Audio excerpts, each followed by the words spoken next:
নমস্কার বন্ধুরা, নিয়ে চলে এসে নতুন ভিডিও। আজকে জগদ্ধাত্রীতে দেখতে পাওয়া যায় যে সকালবেলায় বৈদেহী চা নিয়ে উপস্থিত হয়ে যায় জগদ্ধাত্রীর কাছে এবং জগদ্ধাত্রী বলতে থাকে আজকে এত সকালবেলাতে আপনি চা নিয়ে এসেছেন। তখন বৈদেহী বলতে থাকে যে আমি সবার জন্য সব কাজ করে দেবো, তোমার ঘরের সমস্ত কাজ করে দেবো, কিন্তু একটাই শর্ত যে উৎসবকে আর জেলে পাঠিও না। তখন জগদ্ধাত্রী বলতে থাকে যে আপনি এটা ব্যাপারটা কী করে জানলেন। তখন বৈদেহী বলতে থাকে উৎসব আমাকে সমস্ত ব্যাপারটা জানিয়েছে, ও অনেক ভুল করেছে কিন্তু আরও ভুল করবে না। আমি কিন্তু কথা দিচ্ছি, আপনারা তুমি যা খুশি করো গিয়ে, অনুষ্ঠান করো গিয়ে, সেখানে আমার কিচ্ছু বলার নেই, কিন্তু উৎসবকে জেলে পাঠিয়ে না। উৎসব সেই সময় আসে এবং তখন কিন্তু জগদ্ধাত্রী উৎসবকে জিজ্ঞেস করো সত্যি কি তুমি এর ব্যাপারে কিছু জানো না।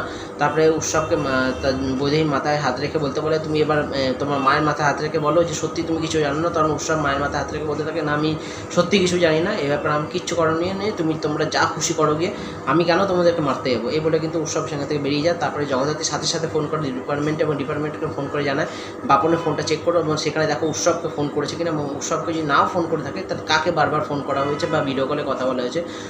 তখন ডিপার্টমেন্টে ফোন চেক করে দেখে এবং তখন বলতে থাকে যে আবার জগদ্ধাত্রী ফোন করে জানায় না, এখানে উৎসবের ফোন নাম্বার নেই।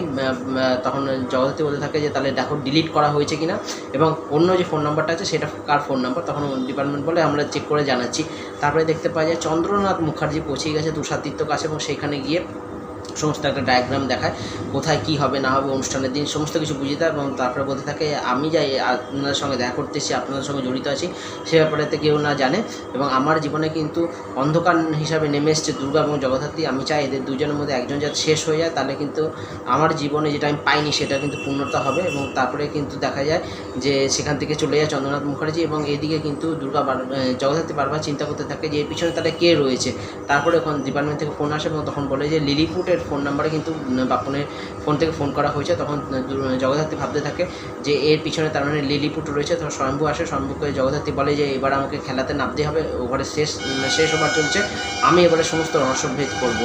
তারপরে দেখা যায় যে লাস্টে গিয়ে বাপনকে ছাড়ানোর জন্য একজন উকিল চলে আসে এবং উকিল বলতে থাকে আমি ওর বেল করে নিয়েছি। তখন শম্ভু বলতে থাকে যে ওর বিরুদ্ধে কী কী ধারা রয়েছে জানেন তো। তখন উকিল বলে আমি খুব করিতকর্মা, আমি ওকে সমস্ত ধারা থেকে মুক্ত করে আপাতত বেলটা করে নিয়েছি। তখন শম্ভু বলে আপনার মতো এত বড় উকিলকে বাপন যে হায়ার করবে সেটা আমি ভাবতে পারছি না, এর পিছনে নিশ্চয় অন্য কোনো মাথা রয়েছে, কে সেটা। তারপরে এপিসোডটা শেষ হয়ে যায়, দেখা যাক নেক্সট এপিসোডে গিয়ে। বন্ধুরা ভিডিওটি ভালো লাগলে লাইক করে দেবেন, চ্যানেলটাকে সাবস্ক্রাইব করে দেবেন, পাশে থাকবেন। নমস্কার।